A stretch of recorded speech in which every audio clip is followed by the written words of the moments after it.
प्रयागराज में चल रहे महाकुंभ स्नान के बीच कई जगहों से लोग पहुंच रहे हैं अपने पापों का प्रायश्चित करने के लिए। लोगों को लग रहा है अगर वह जाकर महाकुंभ में स्नान करते हैं, डुबकी लगाते हैं, तो शायद उनके पापों का प्रायश्चित हो जाएगा। लेकिन क्या कोई व्यक्ति ऐसा भी कर सकता है कि वह उस महाकुंभ स्नान में पहुंचता है, वहां पर स्नान करता है, गंगा में डुबकी लगाता है और उसके बाद वह पाप का भागीदारी बनता है। वह पाप का भागीदार इसलिए बनता है क्योंकि वह महाकुंभ में स्नान करने के बाद एक ऐसी घटना को अंजाम देता है। शायद अब इस पाप को धोने के लिए उसे कई सालों तक वेट करना पड़ेगा। आने वाले अगले महाकुंभ का वह इंतजार करे। Hello friends, welcome back to my YouTube channel SR news में आप सभी का फिर से एक बार स्वागत है। और आज मैं फिर से आप सभी के बीच एक नई और सच्ची घटना के साथ हाजिर हूँ। तो फ्रेंड्स, आज की कहानी शुरू करें उससे पहले अगर आप हमारे चैनल पर नए हैं तो प्लीज़ हमारे चैनल को सब्सक्राइब कर दें और वीडियो पसंद आए तो लाइक कमेंट ज़रूर कीजिएगा। तो फ्रेंड्स, आज की जो घटना है यह 18 फरवरी साल 2025 की है। यूपी के प्रयागराज में चल रहे महाकुंभ स्नान के बीच दिल्ली का एक परिवार जो है निकल पड़ता है। यह परिवार के जो मुखिया होते हैं अशोक, जिनकी उम्र 40 से 45 वर्ष के आसपास की थी।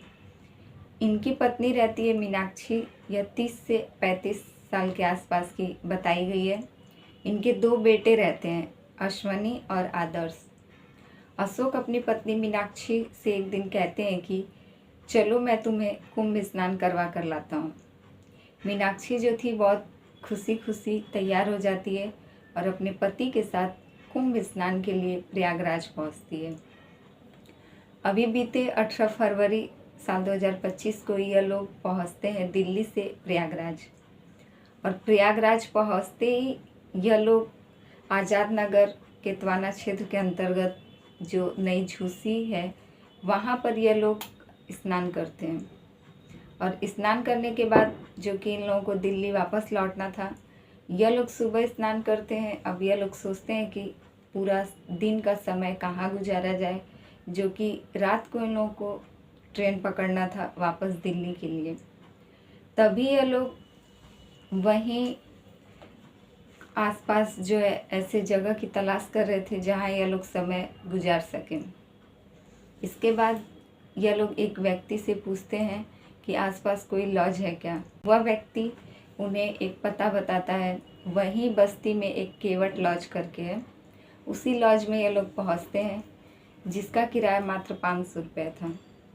यह लोग 500 रुपया किराया देते हैं और दिन भर उसी लॉज में ठहरते हैं।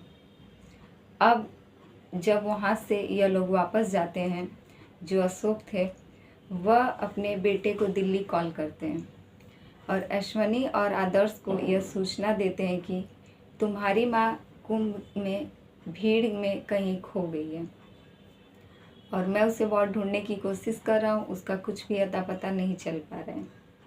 जब अश्वनी और आदर्श अपने पिता की इस बात को सुनते हैं वह लोग काफ़ी घबरा जाते हैं।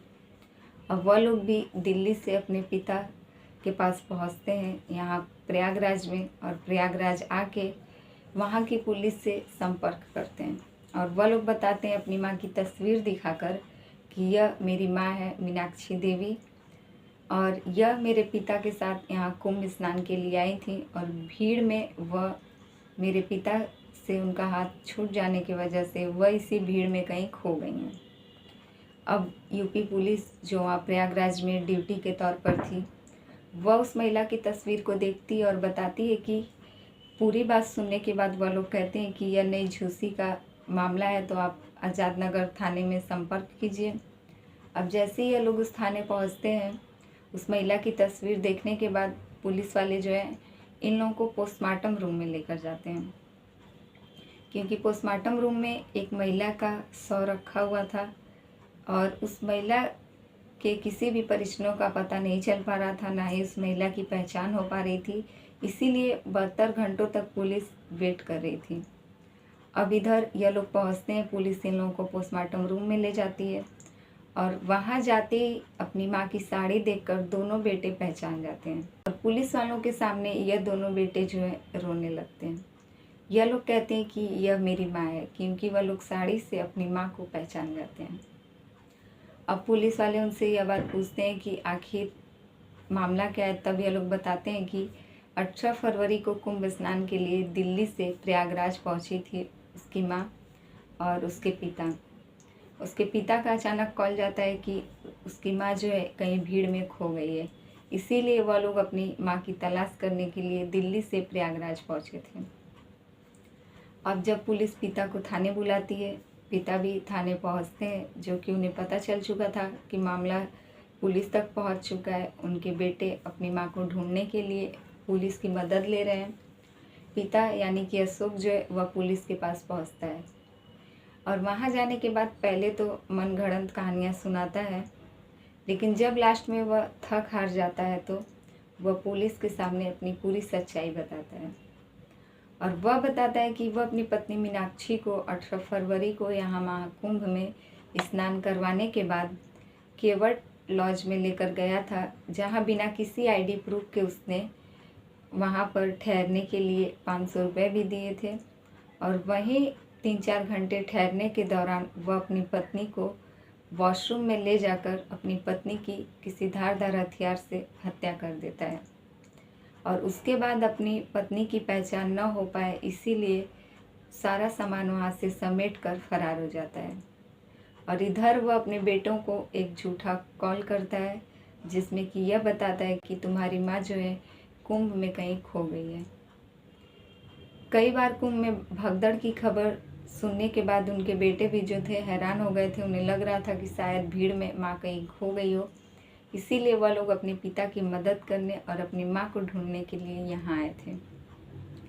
अब जब पुलिस अशोक से यह पूछती है कि तुमने आखिर ऐसा किया क्यों, तब वह बताता है कि वह दिल्ली में किसी दूसरी महिला के साथ कई सालों से उसका प्रेम संबंध चल रहा था और जिसकी जानकारी उसकी पत्नी मीनाक्षी को हो गई थी। यह हर बार उसे रोकने टोकने की कोशिश करती थी, ना ही उसे मिलने देती थी। अब उसे लग गया था कि इसके रहते हुए मैं अपनी जो प्रेमिका थी उससे शादी नहीं कर सकता और ना ही उसके साथ रह सकता हूँ। इसीलिए उसने अपने पत्नी को रास्ते से हटाने के लिए इस महाकुंभ स्नान का जो है बहाना बनाकर अपनी पत्नी को यहाँ लेकर आया और यहाँ लॉज में ठहरने के बाद उसने अपनी पत्नी की हत्या कर दी। पता नहीं वह कई दिनों से इस महाकुंभ स्नान का वेट कर रहा था कि वह इसी के बहाने अपनी पत्नी को अपने रास्ते से हटा दे। तो फ्रेंड्स, ये रही आज की कहानी अच्छी लगे तो प्लीज़ हमारे वीडियो को लाइक कमेंट ज़रूर कीजिएगा और हमारे चैनल पे नए हैं तो प्लीज़ हमारे चैनल को सब्सक्राइब कर दें। फिर मिलेंगे आपसे ऐसे ही दूसरी सच्ची घटना के साथ।